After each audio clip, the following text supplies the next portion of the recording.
উঠে আসলো দিনের বাছাই করা সেরা বড় খবরগুলি। চলুন ঝটপট করে গুরুত্বপূর্ণ যে শিরোনামগুলি রয়েছে সেগুলি একবার শুনে নিই। বিশ্বাসঘাতকতা, বিধানসভা ভোট করতে দেব না, এসএসসি 26,000 চাকরি নিয়ে সুপ্রিম কোর্টে গিয়ে আরও বিপদের রাজ্য, যুদ্ধ পরিস্থিতির আশঙ্কা, 7ই মে সারা দেশে মহড়ার নির্দেশ কেন্দ্রের, পেহেলগাম হামলা নিয়ে মুখ্যমন্ত্রী ওমর আবদুল্লার কেন্দ্রের প্রতি তীব্র বার্তা, সীমান্ত উত্তেজনার ছায়ায় জল ও বিদ্যুৎ নিয়ে ভারতের কড়া বার্তা, মুখ্যমন্ত্রী এখন ওখানে নাটক করতে গিয়েছে, মুর্শিদাবাদ সফর নিয়ে তোপ সেলিমের, বাংলাভাষী শ্রমিকদের অত্যাচার করা হয়েছে, বিজেপি রাজ্যগুলির বিরুদ্ধে অভিযোগ মমতার, যুদ্ধ হলে আর্থিকভাবে ধরাশয়ী হতে পারে পাকিস্তান বলছে মুডিস রিপোর্ট। চলুন এবার বিস্তারিত খবরে। তার আগে চ্যানেলে প্রথমে থাকলে চ্যানেলটিকে অবশ্যই সাবস্ক্রাইব করুন, ভিডিওটিকে অবশ্যই লাইক করুন, আর অবশ্যই কমেন্টে বর্তমান পরিস্থিতি সম্পর্কে আপনার কি মতামত জানান। 26,000 চাকরি বাতিল মামলায় নয়া মোড়, রায় পুনর্বিবেচনার আর্জি জানিয়ে সুপ্রিম দরবারে রাজ্য সরকার এবং স্কুল সার্ভিস কমিশন। সুপ্রিম রায় ঘোষণার 1 মাসের মাথায় পুনর্বিবেচনার আর্জি জানিয়েছে রাজ্য। আগামী 8 মে প্রধান বিচারপতির বেঞ্চে এই মামলার শুনানির সম্ভাবনা রয়েছে বলে জানা যাচ্ছে। রাজ্যের পদক্ষেপে ক্ষীণ আশার আলো উন্মোচন হয়েছে যোগ্য তালিকায় যাদের নাম আসেনি তাদের জন্য। এদিকে ফের রায় পুনর্বিবেচনার আর্জি নিয়ে সরকারের ভূমিকায় বেজায় ক্ষুব্ধ চাকরিহারা শিক্ষকদের সংগঠন যোগ্য শিক্ষক শিক্ষিকা অধিকার মঞ্চ। ফলত ক্রমেই জটিল হচ্ছে পরিস্থিতি। সরকারের পদক্ষেপের বিষয়ে সংগঠনের আহ্বায়ক মেহবুব মণ্ডল বলেন, সরকার আমাদের সঙ্গে বৈঠকে যা বলেছিল আর বাস্তবে যা করছে দুটোর মধ্যে কোনো মিল নেই। মেহবুবের কথায়, পিছনের দরজা দিয়ে যারা চাকরি পেয়েছিল সরকার তাদেরকে বাঁচাতেই ফের সুপ্রিম কোর্টে আপিল করেছে। আমাদের সঙ্গে বিশ্বাসঘাতকতা করা হয়েছে। এরপরই সোজাসুজি হুঁশিয়ারি দিয়ে মেহবুব বলেন, এভাবে যদি আমাদের চাকরি চলে যায় তাহলে আমরাও ছেড়ে কথা বলবো না, বিধানসভা ভোট করতে দেব না। বৃহত্তর আন্দোলনে নামার ইঙ্গিত মিলেছে সংগঠনের আহ্বায়কের কথায়। এদিকে সরকারের সিদ্ধান্তকে মানবিক পদক্ষেপ বলে স্বাগত জানিয়েছে United teaching and non teaching forum 2016। উল্লেখ্য, এটা তাদের সংগঠন যাদের যোগ্য তালিকায় নাম নেই। ভারত পাকিস্তানের মধ্যে ক্রমবর্ধমান উত্তেজনার প্রেক্ষাপটে কেন্দ্রীয় গৃহ মন্ত্রণালয় একটি গুরুত্বপূর্ণ পদক্ষেপ গ্রহণ করেছে। সরকারি সূত্রে খবর, মন্ত্রণালয় সমস্ত রাজ্যকে 7 মে নাগরিক নিরাপত্তা নিশ্চিত করতে মক ড্রিল পরিচালনার নির্দেশ দিয়েছে। এই নির্দেশনায় হাওয়াই হামলার সাইরেন পরীক্ষা, নাগরিকদের প্রশিক্ষণ, গুরুত্বপূর্ণ স্থাপনার সুরক্ষা এবং সরিয়ে নেওয়ার পরিকল্পনা আপডেটের মতো বিষয় অন্তর্ভুক্ত রয়েছে। এই পদক্ষেপের সময় অত্যন্ত তাৎপর্যপূর্ণ, কারণ সীমান্তে চলমান উত্তেজনা যে কোনো মুহূর্তে সংঘাতে রূপ নিতে পারে। 1971 সালের ভারত পাক যুদ্ধের সময় সর্বশেষ এমন ব্যাপক মকড্রিল হয়েছিল।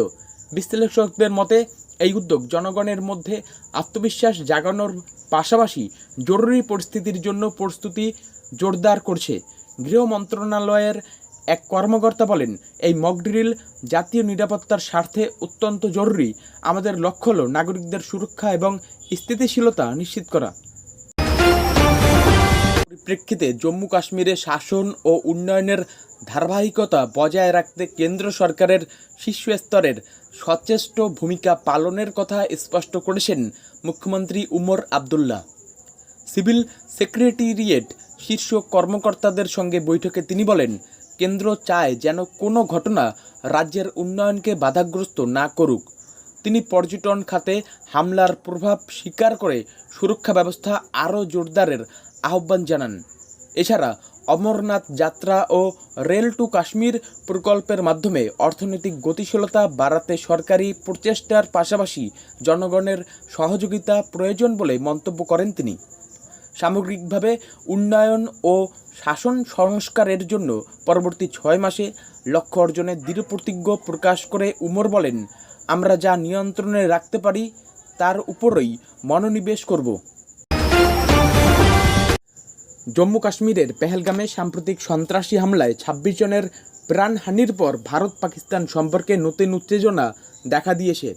এই প্রেক্ষাপটে ভারত 1960 সালের সিন্ধু জল চুক্তি স্থগিত করার পাশাপাশি পশ্চিমী নদীগুলির জল ব্যবহার করে জম্মু কাশ্মীরে বিদ্যুৎ উৎপাদনের পরিকল্পনায় গতি আনছে। সূত্র জানায়, স্বরাষ্ট্রমন্ত্রী অমিত শাহ এবং জলশক্তি মন্ত্রী সি.আর. পাটিলের নেতৃত্বে এ সপ্তাহে একটি গুরুত্বপূর্ণ বৈঠকে বিদ্যুৎ, কৃষি ও পররাষ্ট্র মন্ত্রণালয়ের কর্মকর্তারা অংশ নেবেন। লক্ষ্য, সিন্ধু অববাহিকার নদীগুলির জল ব্যবহার করে প্রায় 10,000 মেগাওয়াট বিদ্যুৎ উৎপাদন। সিন্ধু জল চুক্তি অনুযায়ী পাকিস্তান পশ্চিমী নদীগুলির সিন্ধু, ঝিলাম, চেনাব 80% জল পায়, যেখানে ভারত পূর্বী নদীগুলির রাভি, বিয়াস, সুতলেজ নিয়ন্ত্রণ রাখে। চুক্তি স্থগিত হওয়ায় ভারত এখন সাওয়ালকোট, পাকাল, দুল এবং রাতলে সহ 6টি জলবিদ্যুৎ প্রকল্পে কাজ ত্বরান্বিত করছে। এছাড়া সমতল ভূমিতে সেচ ও পানীয় জলের প্রাপ্যতা বাড়ানোর পরিকল্পনাও রয়েছে।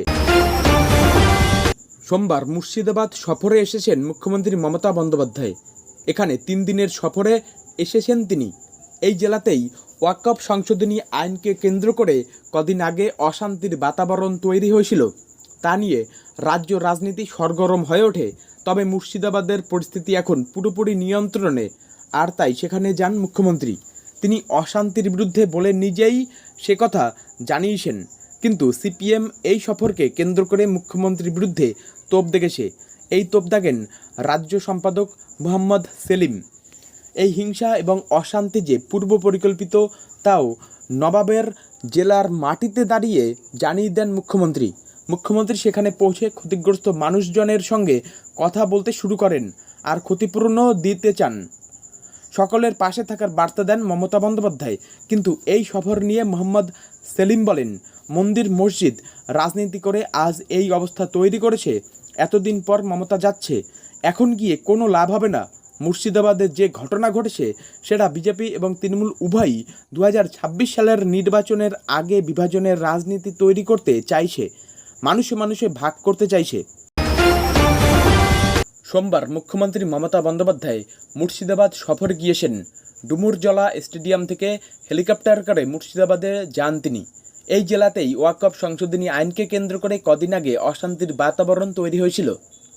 সোমবার মুখ্যমন্ত্রী মমতা বন্দ্যোপাধ্যায় মুর্শিদাবাদের অশান্তি এবং হিংসা করা হয়েছে পরিকল্পনা করে বলে সর্বসমক্ষে জানিয়ে দেন। প্রধান বিরোধী দল বিজেপিকে নিশানা করেন তিনি। মমতা বন্দ্যোপাধ্যায় বলেন, আমার কাছে খবর আছে, ওড়িশায় আমাদের রাজ্যের শ্রমিকরা কাজ করতে গিয়ে বাংলায় কথা বলেছে বলে তাদের মারা হয়েছে।